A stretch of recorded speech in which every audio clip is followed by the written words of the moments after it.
Reporter में आप सभी का स्वागत है। हम आपको इंडिया न्यूज पर हर खबर की पूरी जानकारी देंगे और हर खबर आपको हम बताएंगे। तो अगले आधे घंटे के लिए आप इंडिया न्यूज पर बने रहिए और इस आधे घंटे में हम आपको देश और दुनिया की सारी जानकारी देंगे। हमारे संवाददाता सीधे ग्राउंड से आपको पूरी जानकारी देंगे। तो वहीं दिल्ली के तुर्कमान गेट पर फैज-ए-इलाही मस्जिद के पास हुए अवैध कब्जे के मामले में पत्थरबाजी हुई है। यूट्यूबर की तलाश और भगौड़े पत्थरबाज की तलाश लगातार जारी है। इंडिया न्यूज संवाददाता जावेद हुसैन की रिपोर्ट देखिए।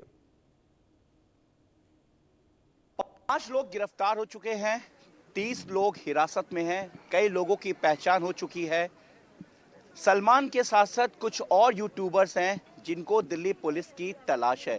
जी हां, हम बात कर रहे हैं तुर्कमान गेट के पास फैज-ए-इलाही मस्जिद के ठीक बगल में जिस तरीके से अवैध कब्जा को लेकर हाई कोर्ट ने आदेश दिया था, उसके बाद दिल्ली पुलिस जो है इस पर एक्शन करने जा रही थी और लॉ एंड ऑर्डर के तौर पर एमसीडी के साथ वो यहाँ पर पहुंची थी। लेकिन इसी बीच उन पर हमला हो जाता है और जो वीडियो भी सामने आया, पथराव किया जाता है, शीशे के बोतल चलाए जाते हैं। उसके बाद दिल्ली पुलिस रिटेलिएट करते हुए कई जो उपद्रवी थे जिन्होंने माहौल को ख़राब करने की कोशिश की थी उन्हें पकड़ती है और कई लोगों को हिरासत में लेती है। जिस तरीके से अफवाह फैलाने की कोशिश की गई कि फैज-ए-इलाही मस्जिद को तोड़ा जा रहा है, इसको यहाँ से इस पर कार्रवाई होने जा रही है, उसको लेकर जिस तरीके से सोशल मीडिया पर अलग अलग प्लेटफॉर्म पर जब वीडियो बनाया गया उसके बाद माहौल को ख़राब करने की कोशिश की गई। लेकिन दिल्ली पुलिस ने साफ कहा कि मस्जिद नहीं, मस्जिद के पास जो अवैध जो कब्जा है, अवैध निर्माण है, उसको पूरी तरीके से तोड़ा जा रहा है। इस वक्त हम आज जो अगर गुरुवार की बात करें 8 जनवरी की बात करें तो इस वक्त हम यहीं मौजूद हैं। हालात बिल्कुल सामान्य है और दिल्ली पुलिस की पूरी टीम यहाँ पे मौजूद है। लॉ एंड ऑर्डर का पूरा ख्याल रखा गया है और आज भी इस पूरे इलाके को पूरी तरीके से बैरिकेड किया गया है जिससे कि किसी तरीके से लॉ एंड ऑर्डर ना बिगड़े और तमाम तुर्कमान गेट के पास की जो दुकानें उसको बंद रखी गई है। लगातार कोऑर्डिनेशन किया जा रहा है, फ्लैग मार्च किया जा रहा है और जिन लोगों ने इस पूरे माहौल को ख़राब करने की कोशिश की थी उनकी तलाश की जा रही है। 5 लोगों को गिरफ्तार किया गया है जिन्हें जुडिशियल कस्टडी में भेज दिया गया है। अपने सहयोगी कैमरामैन राजू के साथ मैं जावेद हुसैन, इंडिया न्यूज़ दिल्ली।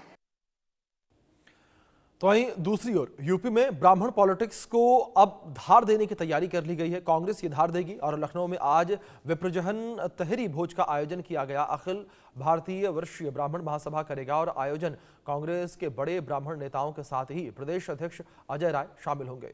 कांग्रेस ब्राह्मणों को साथ जोड़ने की तैयारी में जुटी हुई है। इंडिया न्यूज संवाददाता सिद्धार्थ की रिपोर्ट देखिए। प्रदेश में पंचायत चुनाव टलने के संकेत हैं। इसका सबसे प्रमुख कारण यह है कि अभी तक ओबीसी आयोग का गठन नहीं हुआ। जब तक ओबीसी आयोग का गठन नहीं होगा तब तक आरक्षण प्रक्रिया को आगे नहीं बढ़ाया जा सकता है। हालांकि पंचायती राज विभाग ने 6 सदस्यीय समिति को गठन करने के लिए एक प्रस्ताव शासन को भेजा है, जो प्रस्ताव अभी शासन में लंबित है। पंचायती राज विभाग के जो मंत्री हैं ओम प्रकाश राजभर, उनका दावा है कि जल्द ही इस मामले को लेकर वो सीएम योगी आदित्यनाथ से मुलाकात करेंगे और उनका कहना है कि 2 महीने में कहीं ना कहीं अगर ये प्रस्ताव पारित हो जाता है और आयोग का गठन हो जाता है तो चुनाव समय पर हो जाएंगे। 2015 में एक रैपिड सर्वे कराया गया था पिछड़ों की जनसंख्या को लेकर। उसमें जो जनसंख्या है वो 53.3 थी। 53 पॉइंट होने के बावजूद 27% से ज़्यादा आरक्षण नहीं दिया जा सकता है। अब ये तो आने वाला वक्त बताएगा कि पंचायत चुनाव समय पर होंगे या नहीं होंगे, लेकिन मौजूदा समय में जो आसार दिख रहे हैं वो ऐसा लग रहा है कि अप्रैल मई में पंचायत चुनाव नहीं हो पाएंगे। कैमरामैन दीपू के साथ सिद्धार्थ प्रताप सिंह, इंडिया न्यूज़, लखनऊ। प्रदेश में ब्राह्मण पॉलिटिक्स को धार देने में जुटी है कांग्रेस। 2027 के विधानसभा चुनाव के पहले कांग्रेस इस प्रयास में जुटी हुई है कि जो ब्राह्मण मतदाता है वो उसके पाले में आ जाए। अखिल भारतवर्षीय ब्राह्मण महासभा के बैनर तले खिचड़ी भोज का किया गया है आयोजन और इस आयोजन में कांग्रेस के कई वरिष्ठ नेता मौजूद रहेंगे, खास करके जो ब्राह्मण बिरादरी से आते हैं। उत्तर प्रदेश के प्रभारी अविनाश पांडे, सीएलपी लीडर आराधना मिश्रा मोना, प्रदेश अध्यक्ष अजय राय भी मौजूद रहेंगे। और सबसे महत्वपूर्ण बात यह है कि कांग्रेस लगातार ये कोशिश कर रही है कि 105 सीटें उसको लेकर एक अलग टारगेट किया गया है। उन सीटों पर ब्राह्मण मतदाताओं की संख्या बहुत ज़्यादा है। पूरे उत्तर प्रदेश की बात करें 14 से 15% ब्राह्मण मतदाता है और कांग्रेस इन मतदाताओं पर अपनी नज़र बनाए हुए और कांग्रेस हर हाल में ये प्रयास कर रही है कि जो ब्राह्मण मतदाता है उसके पाले पर आ जाए और ये जो 105 सीटें हैं उसको लेकर खास फोकस किया जा रहा है। कैमरामैन दीपू के साथ Siddharth Pratap Singh, India news, Lucknow. Golden cup syrup मामले में बड़ा खुलासा हुआ है। बर्खास्त सिपाही आलोक सिंह के करोड़ों के आलीशान घर को लेकर एसटीएफ की जांच में ये जानकारियां सामने आई हैं कि घर को बनाने के लिए किसी तरह का लोन नहीं लिया गया था।